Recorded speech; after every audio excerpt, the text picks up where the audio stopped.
Welcome to The Purpose and the Pivot, the podcast for women who know it's time for more. With your host, C. Renee McLain, career and life coach and champion for women navigating change with confidence and clarity. Each week, we'll have real conversations about career moves, life transitions, mindset shifts, and the power of redefining your purpose at every stage of life. Whether you're pivoting professionally, personally, or both, this is your space for guidance, growth, and grounded support. Let's dive in. Welcome to The Purpose and the Pivot.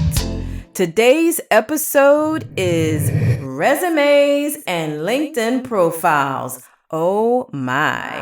Yes.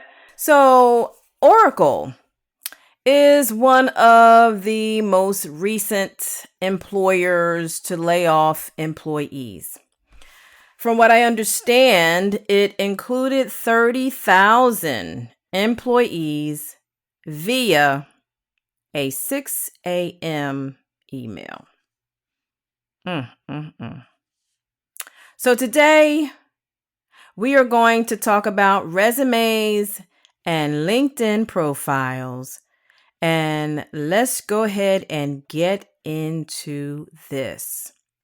So we're going to be talking about something that almost everyone dreads at some point in their career. Resumes and LinkedIn profiles. Yeah. And if you've ever felt overwhelmed or confused or even frustrated trying to update yours, you are not alone, okay? Because for many people, it's not just about formatting or wording. It's about figuring out how to clearly communicate your value. So, yeah. How do you take years of experience, multiple roles, different responsibilities, and turn that into something that makes sense, stands out, and actually opens doors? Yeah. Well, that's what we're going to be talking about today. Yes. Resumes and LinkedIn profiles. Oh my.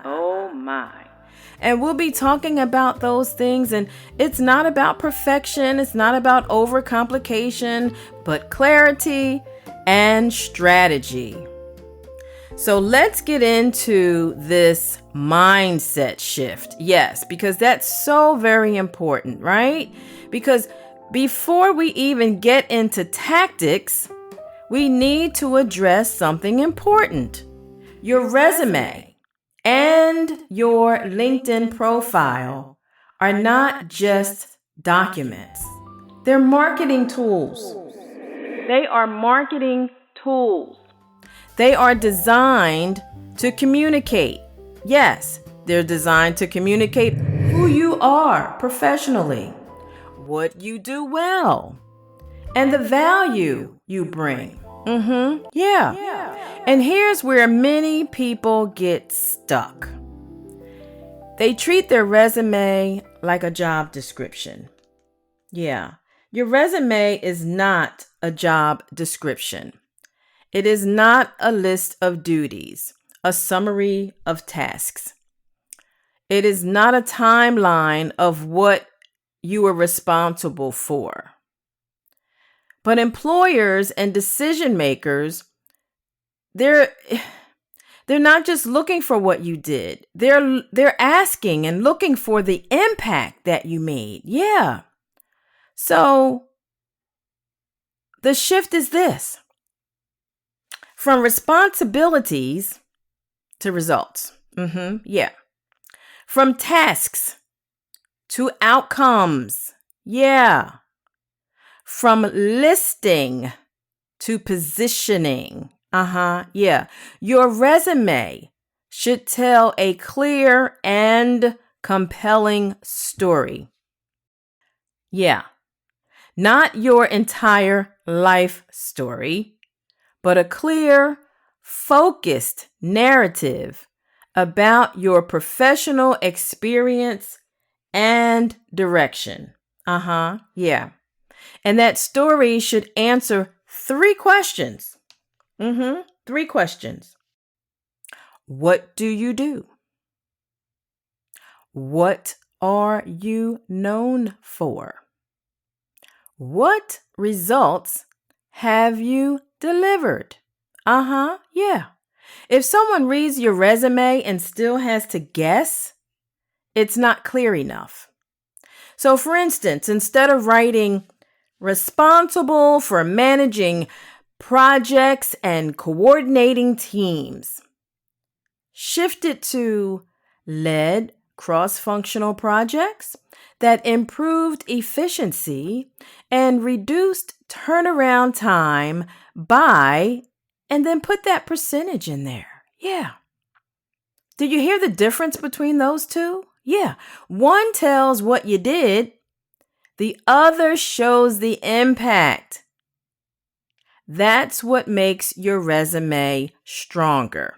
Yes. Yes. Yeah. So let's talk about positioning versus listing. Because another common mistake is trying to include everything, right? Every role, every task, every detail. But your resume is not a place to prove how much you've done. It's a place to position yourself for where you are going. So be selective. Yeah. Highlight the experiences that align with your next move, not just your past. Because a strong resume doesn't just reflect your history. It supports your direction. It supports your direction. And I want to talk about, before we get into the LinkedIn profile, I want to talk about a few other things about your resume, because some people have not had to do a resume in a very long time. I have talked to people who have been on the same job or with the same company for 20 years or more, right? And so let's talk about the heading of your resume, right? The heading of your resume is your name, your LinkedIn URL, if you want to have that up there, your phone number, possibly your city and state. You do not need to put your address there. No one's going to send you any mail. They will send you email. So your name, your email address, your phone number, you may want to put your city and state, but not your complete address, and then your LinkedIn URL. That is what goes on the heading of your resume. Okay? And then let's talk about the summary portion of your resume. The summary portion of your resume is just that. It's a summary of your experience. You can highlight some of your key skills in that area as well. Okay? And be mindful in terms of how far you're going back, because as I said earlier, you don't need to list every job, everything that you've done, because in this job market, I will say this, ageism is real. Okay. And so any professional resume writer will tell you, you do not want to go back any further than 10 to 15 years of experience on your resume. And you know, if you've been at the same company for more than that time, there's some workarounds with that. A professional resume writer would be able to help you with that. And then also your education. Now, if you've just recently graduated from college, then yes, your education can be toward the top of your resume above your professional experience. But if you graduated from college more than 10 years ago, You want to have your professional experience above your education. And then when you list your education, you don't have to put the dates there. Okay. That's not really necessary. All right. And then another thing, I saw this recently and I thought this person has not done their resume in quite some time. Back in the day at the bottom of the resume, we used to put references upon request. We don't need that. Don't put that on your resume. Okay. That is no longer needed. All right. All right. So I just wanted to share those few things about the resume. And now we're going to talk about the LinkedIn profile. So your LinkedIn profile is more than just an online resume. It's your professional presence. Okay. It's often the first place someone, recruiters, hiring managers, that may be the first place that they go to learn more about you.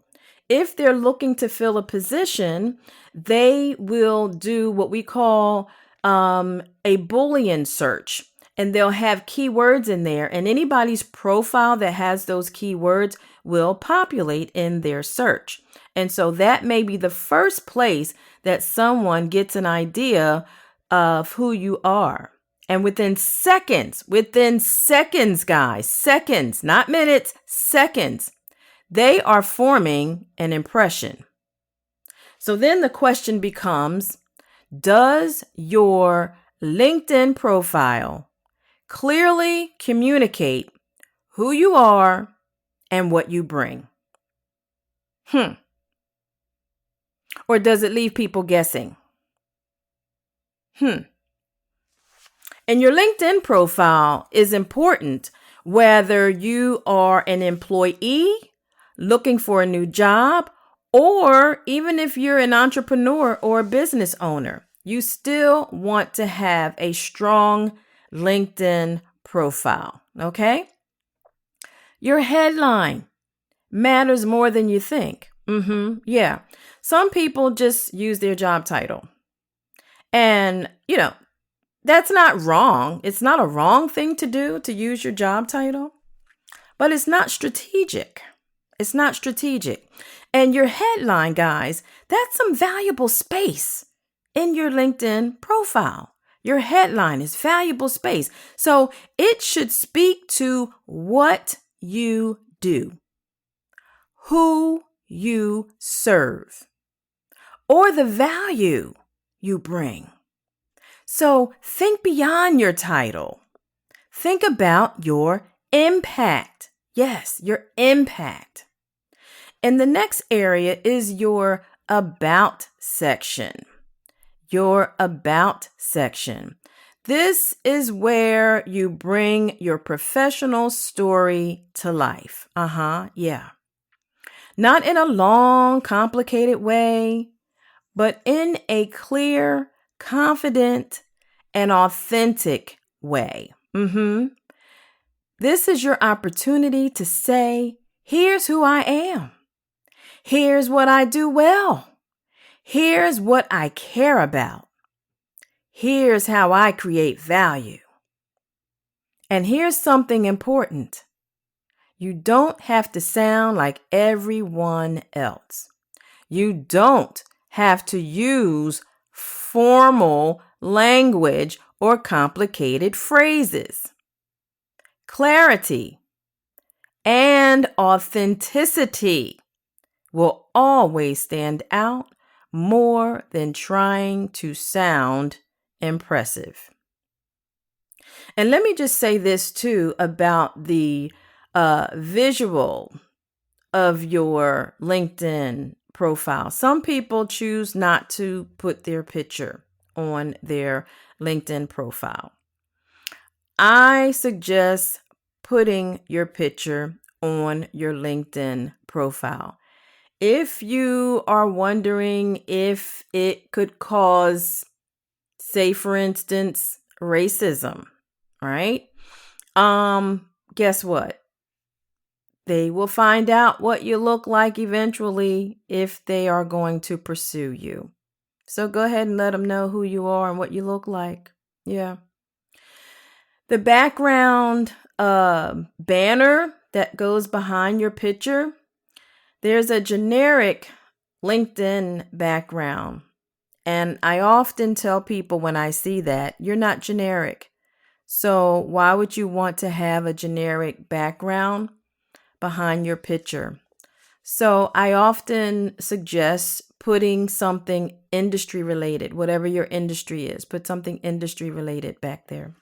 So just wanted to kind of touch on those things. Also, you can modify your LinkedIn URL. So the one that you have, the one that's the default, it will possibly be some form of your name with some weird numbers behind it, but you can personalize that URL. So it is more in tune with who you are. Okay. So just wanted to share those quick snippets of information. Okay. So let's talk about alignment. Okay. Because your resume and your LinkedIn profile should not contradict each other. They should reinforce the same professional narrative, the same positioning, the same strengths, the same direction, because consistency builds credibility. And I tell people this all the time. Your resume and your LinkedIn profile should mirror each other. Okay? All right. Now let's talk about confidence in your communication. Because updating your resume and LinkedIn profile isn't just a technical exercise, guys. It is not just a technical exercise, okay? It's a confidence exercise. It's a confidence exercise, yeah. It requires you to own your experience, right? It requires you to articulate your value and then speak about your accomplishments without minimizing them, right? And for many people, this is the hardest part. But here's the truth. If you don't communicate your value clearly, you make it harder for others to recognize it. I am going to say that again. Here is the truth. If you do not communicate your value clearly, you make it harder for others to recognize it. Yes. And this brings us to something deeper. Confidence in your materials translates into confidence in your opportunities. Yeah. So I say keep it simple, but also keep it strategic. Yeah. Because you don't need to complicate the language, right? You don't need to have overly designed templates or a long list of buzzwords. What you need is clarity, clear positioning, clear messaging, clear alignment with where you are going. Yes, absolutely. So as we get ready to close this show today, I want you to think about your resume and your LinkedIn profile. And as you do, I want you to reflect on this. Does my story clearly communicate my value? Am I positioning myself for where I want to go? Or just documenting where I've been? And where might I be minimizing my impact instead of owning it? Yeah. Because your experience matters. Your work matters. And how you communicate that matters too. Yeah. So you don't need to overcomplicate it. You just need to be clear, intentional, and confident in what you bring to the table. Yeah. And when you do that, guys, your resume and your LinkedIn profile stop being stressful and they start becoming powerful tools that open doors. Yes. So, if you've been laid off recently and you feel like you could use some assistance with your resume or your LinkedIn profile, feel free to contact us. Our information is in the show notes. Also, we'd like to thank our media director, Tyrone Sullivan, who does a fantastic job producing and editing each episode of the Purpose and the Pivot podcast. He is such a blessing to us, guys. His information is also in the show notes. Yes. Well, guys, until next time, be encouraged, enlightened, and empowered. I am Renee McLain. Thank you for joining us today. Thank you for tuning in to The Purpose and the Pivot. If today's episode encouraged or inspired you, be sure to follow the show and share it with another woman who's navigating her own transition. For coaching support or to connect with Renee McLain directly, visit McLain Career and Life Coaching or schedule a consultation using the link in the show notes. Remember, your purpose evolves and you have permission to pivot. Until next time.